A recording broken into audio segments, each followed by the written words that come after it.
Hey guys, Todd from Great Escape Farm here. I am in the middle of September here on one of the sad days on the homestead, and it's sad this time every year when I have to cover up the pool and winterize it.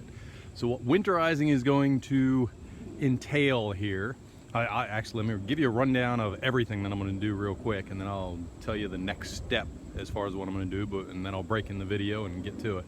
So I need to remove the solar cover here and fold it up, dry it out, fold it up and put it away. I need to remove the ladders coming up.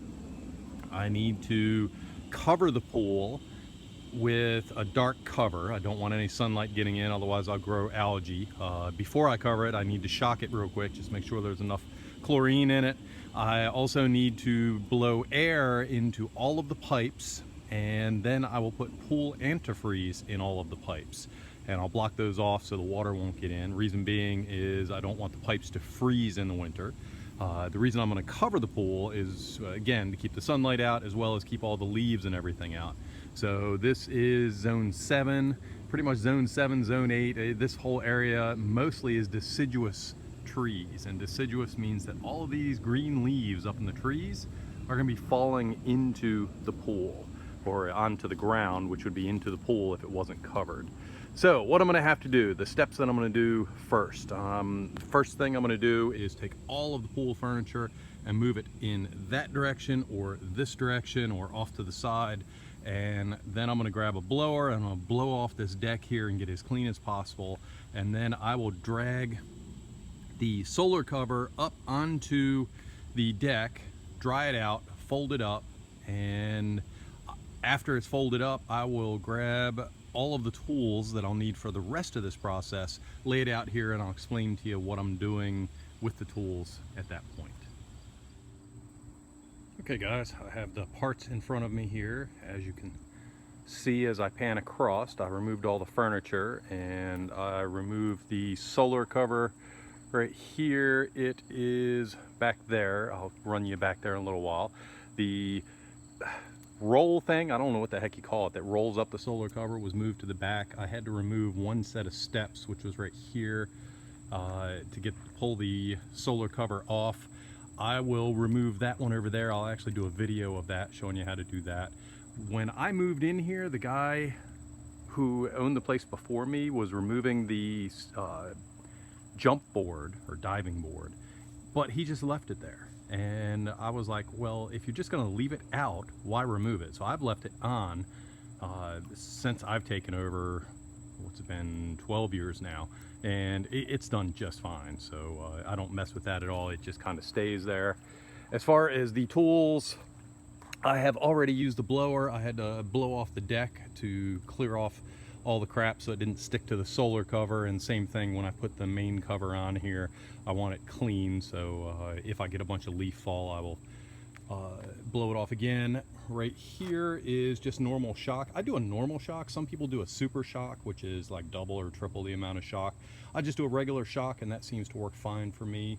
This is pool antifreeze, and once I will use this shop vac to either suck or blow the water out of the lines, and I do end up doing both, so I'll show you how I do that. And once they're blown out, then you put the antifreeze in. I clog up the end of the pipes, and I'll show you in a minute the plungers that I clog those up with. Then I put the antifreeze in. The duct tape, what is a project without duct tape? So that is used for helping with the shop vac here to blow or suck the water out. And down here I have a 1/2-inch wrench that's used for removing the steps, and this plumber's wrench here, I don't know, it's not an adjustable wrench, so I don't know. This wrench right here I use for some of the plastic pipe fittings. They're supposed to be hand fittings, but mine get rather tight, so I have been using this for several years now. This is the pool cover. It's kind of like a tarp, but it has these things on it which allows you to weight them down and hold it, and you'll see that later on. This white tube right here is specially used, and I only use it during the winter time, to hook up to the pipes to help blow air out or suck water out to help winterize it. These, I removed the jets themselves and I put these plungers in. They're rubber, and when you tighten them, actually that one's broken, when you tighten them, it tightens up in there. So what I do is I blow air into where the jets go using the shop vac. I use the reverse setting, so instead of sucking, I blow it with the duct tape, blow all the water out of the jets. I plug it up with this, and then I fill that void with antifreeze, so that way there's not constant water pressure in there. There is pressure, it equalizes, but on the other side of this is antifreeze, so that will keep my pipes from freezing up there. This kind of Tupperware thing right here is used to go over the skimmer to prevent water from going in there, and the skimmer I will suck water out. I'll show you that when I get to it. Down here I have they're not called pillows, they're basically weights. I'm going to open this one up. So these two things up here by my fingers, you fill them up with water and it creates a big weight, and it sets in these holes right here to weight the tarp down so the wind doesn't blow the tarp. The strings right here, I use the strings on the solar cover here, and I've already used it for this year. So the other ones in there are extras, and I tied it up. It's all rolled up, folded up. I have it over here in the shade. You don't want to leave your solar cover in the sun because it could get so hot that it actually melts it and definitely causes it to degrade much quicker. One other thing I did is I just went through and I did a quick vacuum on the pool, and I didn't do a super great job. I just got all the main leaves and stuff like that out just so that it won't stain the side over the winter. So shock will somewhat bleach it out, but I just didn't want anything sitting in there. I'm sure leaves and other stuff will blow in around it, and this way it's just less stuff to stain up my cover. So that's it for now. What I'm going to do now, let's see, I'm going to go ahead and get some of the plumbing stuff ready. I'll set up on the tripod over by the ladder over there and show you how to remove that, and show you how to actually winterize and put antifreeze in the plumbing parts here. Okay, so what I'm going to do is go ahead and remove the steps here. And this works for mine, and actually that goes for everything on this pool here.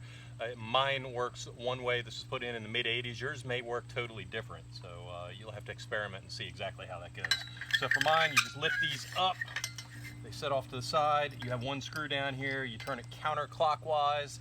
The bolt will not come up. If it does come up, just go ahead and tap it down, because what it is a wedge that wedges up against here. So you don't really want the bolt to come up. You just want it to loosen the wedge, and the wedge will go down. So I've actually already loosened these, so I'm not wasting too much of your time. Lift these up, and then you just kind of lift it straight up and out, and you lay it here. And what you want to do is try to get all of the water out, which actually I won't be able to do. Mine are clogged up here with stuff from sitting down in the hole. So I will have to catch that a little bit later on off video. So that's how you remove the steps. Since my last update, I've also gone ahead and I've shocked the pool, so I'm going to let it circulate around for a little while and cover this up here in the next half hour or hour or two. Okay, so I shocked it about an hour and a half, 2 hours ago, so it's had a little time to sink in. I put the little Tupperware lid, if you will, on the skimmer here. I pulled the little basket out and the thermometer that we keep in here, so it's just open. So at this point, when I start the motor, it's going to suck all of the water out, or most of the water out. And I will go ahead and start it here, and you'll see air pop up. As soon as it does, I will shut it off.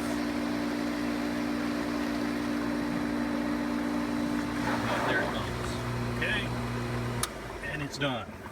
So at this point, we come back over here. And we have next to nothing for water, although I need to make sure I don't actually have some leaking in here.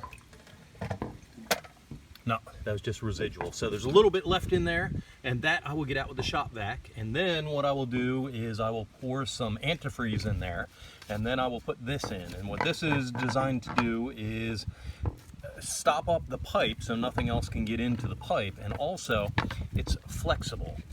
Back up, you can see. So if if water gets into the skimmer area and it freezes, it will bend this instead of breaking the outer rim of the skimmer area. I'll also put some antifreeze in here, but this is just an extra precaution here.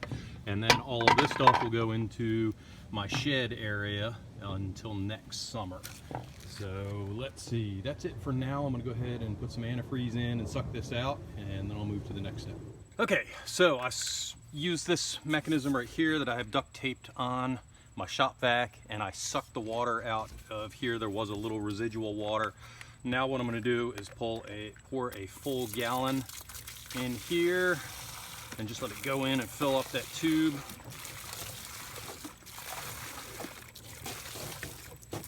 Okay, that's done. Lay that aside. Actually, let me cover this up. Got doggies around now. I don't want them to eat anything that's poisonous. Okay, so at this point I screw our little float in here. And I pour about a half a gallon in here. That way if it mixes with water, it's okay. It can be diluted and it will still work. That's a little bit more than a half. And now what I do is I go to the other end, and I'll set up over there and show you what I'm going to do at that end. This is actually good to go. What I will do is cover this up, and this part is done right here. Okay, so I poured the remaining half gallon here. By the way, let me give you a close-up of this. It's just swimming pool antifreeze. I picked this up from the pool store. I know Walmart has similar stuff for RVs and all. Should be good there. Just make sure you read the directions. Make sure that it is good for pools. So I dumped a half gallon in here. That will protect the motor, impeller, all the working parts of that. And I will go ahead and put the top on here, and I'll put that down just to minimize the water. Then what I did, before I was sucking water out, and I had on the input side here where it was sucking in, now I moved the hose over to the output side, so I'm blowing air out of this, and I hooked it up to where the jets are going to go. So that will force air out of the jets, and I will go over to where the jets are here and there, and I will cap those up, and then I'll come back here and I will add antifreeze in this line right here, which will protect it. Also, can't remember if I mentioned earlier, before I shut the filter system down, I backwashed everything, tried to get as much of the DE out as possible, and I have my external line here, which goes off in back of the yard. That's open, so the filter system itself is totally drained here. So let me go set up. Let me turn this shop vac on and go over there and set up, and it sometimes takes up to a minute to actually build up enough pressure to push all the air out. But I'll set up over there and you can watch what I'm doing. Okay, as you can see, the water or the air is blowing out here. I removed the jets earlier. I just want to point out one thing, that there's a ball, there's an outside cap and an inside one. You'll make sure that you remove the inside one, actually move the whole assembly, including the inside one. Otherwise, your little stopper won't work right. So what I do is I put the stopper in this end. Right now, the other end is not blowing air at all. As soon as I put it in this one, then it will blow air or blow the water out of the rest of the system, and I will get air coming out of my own one. So definitely something that's easier to do in the warmer weather rather than as cold. I've done this as late as the end of October, early November before, and that just freezes my arms off. So the other one still is not blowing air just yet. Okay, now it's blowing some air, so it's blown all the water out of that way. I'll go and do that one, and then I will go and I will put antifreeze in the system. Okay, so I've blown all the air out. I have the other ends capped off. Now, as fast as I can, because water will leak in there, I want to pour some antifreeze up that way. So now that the pressure's off, it's starting to leak in. So what I do is I hold this up high and I just dump it right in the hose, and it flows right down into, and I will put a full gallon in there. And so far, these mixtures work for me. Everybody's pool is going to be custom designed as far as how long their pipes are. So you'll have to adjust how much antifreeze you add based on how long your pipes are. But the mixtures I've given you here work for mine. Again, just figure it out what will work for you. I've been here 12 years now, 11, 12 years, something like that, and everything's worked fine. We've been down below zero, 6 below I think is the lowest we've gone, and I haven't had any issues doing it this way. So what I'll do now is I'll remove this tape right here. I will connect back up and make it tight so that no water will get in from this way, no rainwater or anything. And that's it as far as the plumbing part.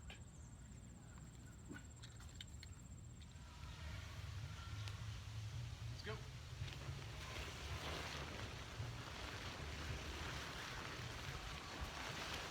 Give me one sec.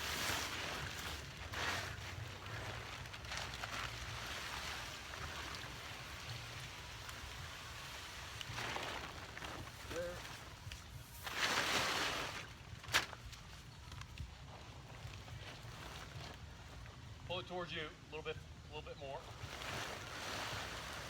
Okay. And if you can grab this. I gotta pull it out of water.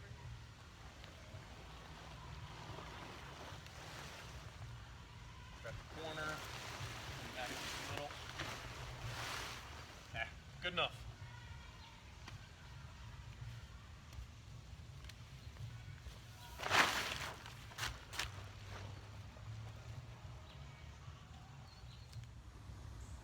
So the last video here is just showing that it is fully covered up. I actually have the tarp on now. I have the weights down and filled up with water. So these are kind of rubbery almost, and that allows them to freeze and expand and contract without bursting. So I lose maybe 2 of these a year. I have about 12.5 dozen on, so they kind of hold their own here. They definitely hold the weight on. The only thing I'm missing is right in the center I need a pillow. I believe that the actual name is called a pillow. It is basically something like this. This material is very soft, but it's huge. It's like 4 foot by 4 foot around, and it's filled with air. And what it does is it kind of breaks up the water on top, which will turn to ice when we get really, really cold. And that way the ice doesn't expand out and burst the walls on the pool. It actually cracks and breaks the ice in the middle because it's a break, so it's not one great big ice cube. So the one that I had before broke or popped, whatever you want to call it, and I need to grab a new one and put it in, so I'll catch that tomorrow. One other little nugget of information I want to show you, real quick, I need to move all the furniture back here, and once I do that, we are winterized. One other little nugget of information I want to show you is on my rafts and stuff here. What I do, they make these little air nozzle things so that they hold the air in, and it's less chance of them popping out and losing air on you, which makes it a pain to get the air out of them in the winter. So what I have here, or what I do, is I just put a little stick in here, and I open up the end and kind of just shove the little stick in, and in about 1.5 hours, 2 hours, it ends up totally flat. All the air is out of it. Gravity kind of takes care of itself here and gets everything out. So it is a wonderful little thing for me. So tomorrow morning when I come out here, these will be all fixed up and ready to go. So that's it. Please consider subscribing to our YouTube channel, and also check out our blog post at greatescapefarms.com. Thank you very much for tuning in, and I'll see you on the next episode.